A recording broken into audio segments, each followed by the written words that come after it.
All right, it is time to jump in and talk about the last but not really installment of Friday the 13th, or Nightmare on Elm Street, I should say, because, well, what happens after this will be pretty interesting to take you through. But, yeah, this next one, Freddy's Dead, The Final Nightmare. This was released. It was released in 1991, and of course, for all intents and purposes, was meant to lay to rest the Freddy Krueger character. I mean, even the campaign for the film, like a poster for it, showed like his hat and glove and stuff, and it's like his birthday and like date of death was like the release date of the movie and stuff. So that was like the whole campaign behind it. And so, I mean, this one over the years has definitely gotten a lot of scrutiny for various reasons. And so, just to kind of jump right on into it, how did you feel about this particular installment? Mm, I I don't I don't really know. I, I mean, it was yeah. I don't know. I mean, to be perfectly honest, a lot of people didn't really know what to think because it's very Looney Tunes, so to speak. Yeah, I mentioned how the previous two were very like MTV and how they kind of get goofier and goofier, but this one in particular definitely took a few extra leaps into goofy territory, and it was very cartoony. It's just I mean, because you start off with the one guy, you don't know who he is. I mean, they start off with the whole establishing, oh, I guess the last of the Elm Street children. Like, he's pretty much killed off the entire town, basically, and the whole town is like a ghost town. And then now you're just focused on this one guy. You don't really know who he is or what his deal is, and supposedly he's in relation to Freddy. Now, how did you feel about that? Like, in the opening and how it like started off? Were you on board with it or? It was really confusing, honestly. I mean, the whole thing, especially when they got to the ghost town bit. I'm like, the heck. Yeah. It was definitely really weird. Mm-hmm. The one sequence that is particularly funny that you kind of start off with early on is him rolling down the hill and it just like kind of keeps going on and on and on. He just No, keeps on rolling and shit, and it's just like what in the world is going on here with this guy? And so, yeah, this one in particular, it's just, I mean, you have the core cast, which they're okay. You have like younger actors like Breckin Meyer in here, hmm. before a lot of stuff that he's done. He's a known name. You have Yaphet Kotto in a supporting role in this, which I mean, yeah, he's been a well-established actor, being in Live and Let Die from '73. He's been Alien and various other things. I mean, and for what he's given, I mean, he sells it pretty well for what little his character has to do with the film. He's definitely the most grounded. But you have the main woman in this who's very I mean, she's basically like a therapist for these children, like a counselor of sorts, and she's very kind of just flat in tone, wouldn't you say, throughout the film? You mean like in the way she speaks, monotone, or Yeah, just she's just kind like of a like, flat character? yeah, just kind of, yeah, both things in general, really, is that she's just very not all there, it seems. Like a cardboard cutout. Yeah, I yeah. don't. I suppose so. I mean, she wasn't exactly standoutish. No knock against that woman, but I definitely liked Yaphet better. So, but that's because I like that James Bond movie. Hmm. Besides the point. So, yeah, I don't really know what else to say. Yep. It, I I agree at least. Yeah. Yeah, I mean, this movie in general just feels like it has a very rushed pace to it, like for like a final, like sending off this character and to really like kind of close out the series. It has a very like odd pace. Like it's very quick. It just feels like it's just rushing itself and doesn't feel like it's setting itself up enough, and it doesn't feel like it has enough ties to the previous films Chasing enough. its own tail. because of the whole looping round and round and Yeah, that craziness. So that's what that made me think of. yeah. And the best part of that is probably one of the better parts of the movie is where he gets to where he's opening up the map and shit, and he wakes up, and she's asking Oh, for the map, and he's like, "What's the map say?" It's like, "Well, the map says we're fucked." That is honestly one of the yeah, better lines. I would give it that. So I mean, for what that's worth, it's pretty because damn it funny. literally did say. Yeah. So Yeah, I mean, it's a that good was play. that was awesome. Yeah, it's a good play on that. It really is. But yeah, and as far as like her character, like the one tough chick, she's actually pretty decent. Carlos, the deaf guy in this, Oh, I he's liked him actually, yeah, too. he's not too bad either. Like for I mean, what, they were better than that the counselor lady. yeah. I mean, they themselves aren't really that bad for what they're given. I Yeah, mean, Carlos, like when it comes to his death scene, it's definitely one of the more memorable in a lot of ways because it is rather clever and pretty intense in certain aspects. How do you feel about that kill in particular, setting that whole well, thing? I It's liked pretty, him. yeah, So yeah, it was really weird. But yeah, excuse me, definitely unique. That's for sure. That yeah. I like think even alien thing going in. yeah, I think even Robert Englund Ugh. himself has said it's probably one of, if not his favorite kill, just because. And it's like, yeah, I get that too because it's like how Freddy does. It plays off of fears and your weaknesses and whatnot. Him being deaf and everything, he, removes his hearing aid and gives it back to him. And it's like this fucked up fashion where he has supersonic hearing, and so it's just like. And but even prior before that, one kind of like cringy bit is where he's having the sequence with like he's seeing his mom and he shoves the Q-tip in his ear, which like it's like one of those things where you're like, yeah, Yeah, kind because of we've makes you all crawl. almost done that before, Yeah, essentially. yeah. So as far as like that, that's probably the most like intense moment. But other than that, it's like, I mean, Yeah, you got Freddy and a power glove, and I mean that's been made fun of to that death. was that was fun. And it's like, see, it's one of those movies to where in the time when it's like released you can understand completely. It's like, what the fuck is this?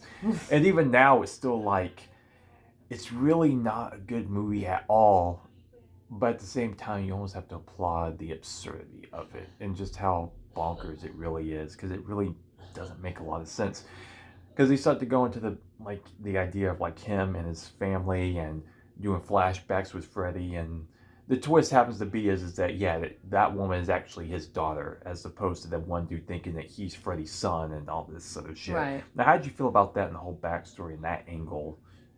Like, did that work for you at all, or were you just like, Well, I wanted to get on board with the whole excuse me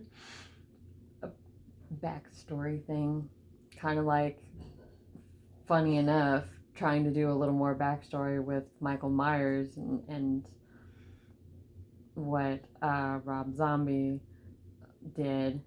That was, I'll give him credit for that. Going, seeing young Michael in the asylum and all that. I mean, because it happens to be on right now. That's funny.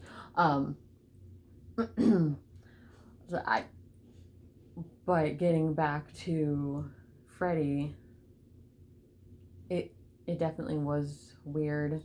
I mean, especially him doing what he did to the wife, and then you feel bad for the little girl, and then I don't know, it just sucks that her character was just not that great. yeah, it's just, well, again, by these points in the franchise, especially for the last one, they just try to go into the backstories and stuff, and some of it kind of makes sense, but at the same time, the way it's executed is just very odd. I mean, hell, even in this movie, you have, and because the woman that directed this, I forget her name at the top of my head, but I think she was like some sort of like production person or something on some of the previous films and whatnot. So she was, yeah, it Mm-hmm. was like Rachel Talele or something, and yeah, I mean, it's just, again, so much flack for this movie over the years. I mean, you even have like cameos from Tom Arnold and Roseanne in it, which is like, Oh, it's pretty funny. But yeah, that it's, was big right at that time that it was made. So, yeah, oh yeah. and like I said, it's a movie. It just has such a odd it's such an odd vibe to it. It's not really Oh yeah.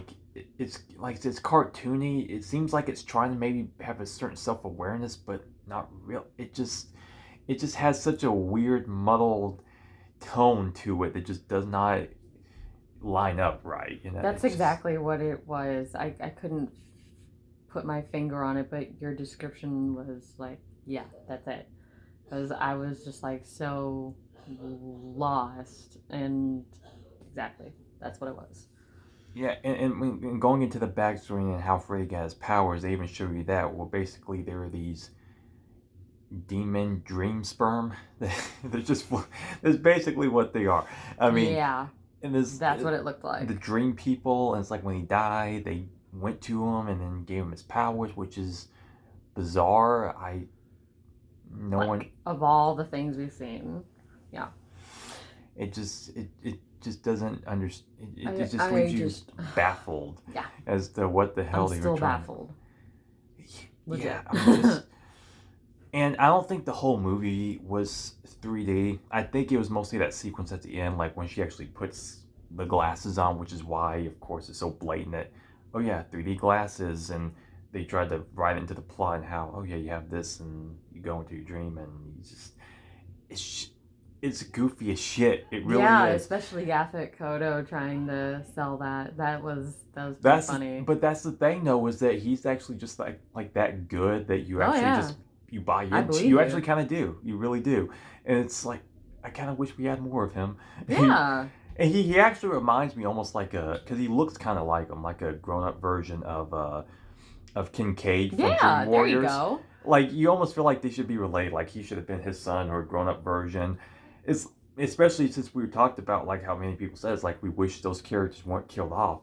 You almost wish that was his character just years later, just to maybe tie it in a bit and just to have him have like one final like little showdown, be like, I'm gonna fuck you up, Freddy, Yeah, instead for of doing real. what they did. And also that so getting to the conclusion of it all, this is even more bizarre because obviously we've established before that you can pull Freddy out from your dreams if you're holding on to him, and as you wake up, they do that here in trying to kill Freddy definitively. But the way they do that though is almost like no different than what they've done before, and then so they bring him out, they fuck him up a bit, and then it's just like Freddy's dead, and then like that's it. It's just Oh, it, oh the well. way they Yep. finish him off is just kind of like, really? Like that's it? And it just like it just fucking ends, and it's so bizarre. Like, did you feel that way? I mean, It it would. Yeah, I'm pretty sure that's what I said when we were finished. I'm like, really?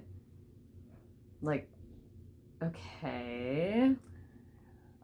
some of the little moments and stuff, like when she's fucking like breaking his hands and shit, and like throwing stuff. It's again a little bit,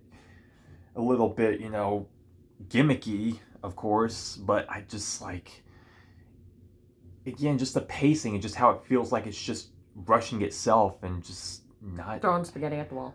Yeah, it's just it feels almost like a TV episode of like that's what it feels like. It just feels a much more cheaper feeling and nightmare film, and it just leaves you like scratching your head, like what the fuck is happening here? I cannot argue that. I mean, it really it's a particularly hard film to try to like gather your thoughts for. Even now, like I've seen it obviously a few times and watching this most recently, it's just like it just feels like almost like a fucking fever dream. It leaves you in such a weird place. Mm-hmm. I don't know what else to say about it really. So final thoughts, I guess. Like Freddy's Dead, the Final Nightmare. Dead. Mm-hmm. I.